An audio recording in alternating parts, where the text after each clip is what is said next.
Okay, you're up. Thanks for the, I mean, you fed me some good. A little further back on that image. Yeah, good. Cool, we're rolling. We're rolling? Okay. Ready, Bill? Yeah, right. When did you first realize that the word zombie... Oh, wrong question. Oh, man, thanks. Man. I'm going to get you later, man. Okay. How did you become involved with street trash? I'll make it as brief as possible. Very interesting story. I had a band that I was forming at the time in Philadelphia, and we had an intent to use a lot of special effects, horror-related stuff. So I went to a convention in Philadelphia looking for a budding special effects artist that would be willing to work cheaply for my band, and that's where I met Curtis Gaither, and we became friends. He started working on some things for us. And he gave me a call one day, and he said, listen, you got snakes and stuff right at your house? And I'm like, yeah. And so he said, well, I'm working on this movie, Street Trash, in New York, and they would like to have some snakes and maybe some other animals on the set. And then he said, would you do it? And I said, love to. From day one, 1968, Night of the Living Dead, I am a genre, picture, horror movie, independent film fanatic. I live and breathe this stuff, and so... I was like, you kidding me? Like, he's like, well, they'll probably pay. Money, who cares? I want to go see this movie. But so then I got, he said, okay, and then Jennifer Aspinall, it was, that called me on the phone and asked me to come up, what could I bring? And that was the start of it. From there, it's just one of the, I was listening to Vic's interview, one of the greatest experiences 20 years ago, he said, so that would make me, I was like 6 years old at the time, so I got on the set. It was very exciting. I mean, just to see. You hear people talking about films, genre pictures that become classics or cult followings and love it, and they say, "Oh, we didn't know what we were doing then." Well, as a fan, coming onto the set, and then it's like, real great. This is awesome. I knew. I guess what anybody else doesn't want to admit, I knew that I was watching something special being created, and that it was very unique. The atmosphere of the people on the set, there was an energy, and there was also, now I ended up being there for the last couple months through the whole thing, right up to the Long Island shoot, which I'll have a good story. None of you know about the end of that for me, but one of the first things that happened for me on the set, other than being treated excellently by everybody that was there, I just felt very at ease, and I was very nervous, wow, I'm going to be on a film set. And the first thing that happened for me, I think, other than the people that were already my friends, was that I met Vic Noto, and I guess birds of a feather flock together is all I can, we are both nonconformists, very obviously. We both have strong opinions about basically anything you want to talk to us about. So there was just this thing. I met the big brother that I never had, and from there our relationship stayed very close, and we did some things together over the years. I'm sure maybe I could tell you a little bit about that at some point. But I ended up, of course, bringing reticulated python on the set for the night of the VC vampire attack on Vic's character Bronson. And you'll notice in the film that if nobody that was there hardly notices the snake in the shot as you pan, because it's up there blurry. Well, it just so happened that was a night when one of the New York papers was there covering the shoot, and there's a picture of Vic and a picture of Jimmy Muro, and then Street Trash, something whatever, in the pink paper, and it gets down to how this actress was terrified of this snake, because originally the snake was up here on the front of Vic's leg, so it was like prominent in the shot. I was like, that's my snake, well, he's a star, I'm not. But so what happened is they tried take after take of trying to calm her down and get her used to this, and she was just severe herpophobia. I mean, I saw her having difficulty breathing and approaching the thing, so that's how it ended up getting moved top of the shot. But the article in the paper was describing this whole situation, and there's a big claim to fame that when it says in the article, but the snake's handler remedies the situation. He quickly grabs the reptile and puts it out. I'm like, yeah, it's me, man. I'm the snake's handler, man. Which, of course, is not what I was credited with in the film. I'm a Vietnam soldier. Vic told the story of the part for me. I want to do my version of that too, just because it's pretty close. Yeah. We're good. We're good. All right, thanks. That's something I'll never forget. All right. Are we on? Yep. Okay. So anyway, Vic and me becoming so tight, and me wanting to be involved so badly. I mean, a dream come true to be extra or a character part in a genre picture like that, or any picture, but especially something that over the top and unique and original I was just, oh man, like, please, like, let me do something.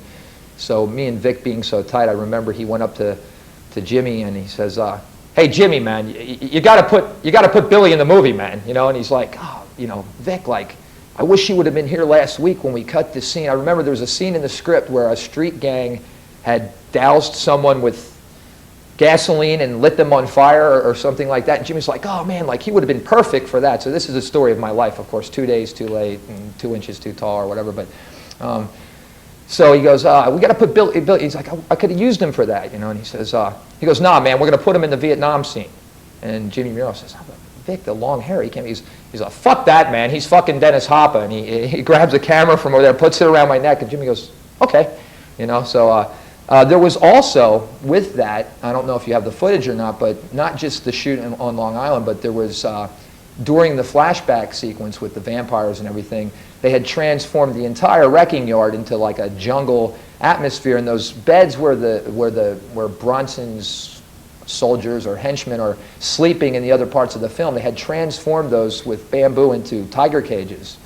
And I was actually in one of those, you know, inside in that, and so I don't know what happened, but they did shoot that stuff. I remember that. So that was the only night that I was shot actually on the main set. But then the Long Island shoot was a outrageous experience. I brought 250 rats with me because this is what I was told might be, and I'm Mr. Gung-Ho, you know, so I had these containers in my friend's trunk, and then by the time we got to it, I guess we only used 4. But you know, the rats were put to a good use. They were fed to friends of mine, and snakes. So what was interesting about that all, with him saying, he's Dennis Hopper, man, you know, I had the M60 shells around my boots. I had my Indian vest on, long hair, the whole night. Vic gave me some kind of military T-shirt or whatever. So being in one frame in the film, if you have a really good VCR, you can freeze it and you will see me lying dead. I got one of the more prime spots, which was across the water, laying on top of this marsh grass, which was sharp with all these mussel shells, okay? And we're out there for hours, okay? Decide, well, we got to have him half in the water, okay? So I'm half in the water. I'm covered with Caro syrup. My hair is matted together. I'm laying on mussel shells, and this is, hey, man, you got to do it, right, to be the next Tom Cruise or Brad Pitt, you know? And so I'm laying there. We're in there, the water all day, in and out, all this stuff. And then we did the rat stuff later on, and a neat experience, of course, there was they had a van set up with just some tarps coming off and a heater for the guys that were in the Nam scenes, because we're all cold and wet and covered with blood. And I believe other than Sky Owens and Curtis Gaither, I was the only person besides them in there that wasn't an actual vet, and the guys were just very cool. The only thing we had to clean up with was the bathroom at the state park, which had, of course, only cold running water that trickled out, which, if anybody out there knows about the whole Caro blood thing, it doesn't really come off with trickling cold water.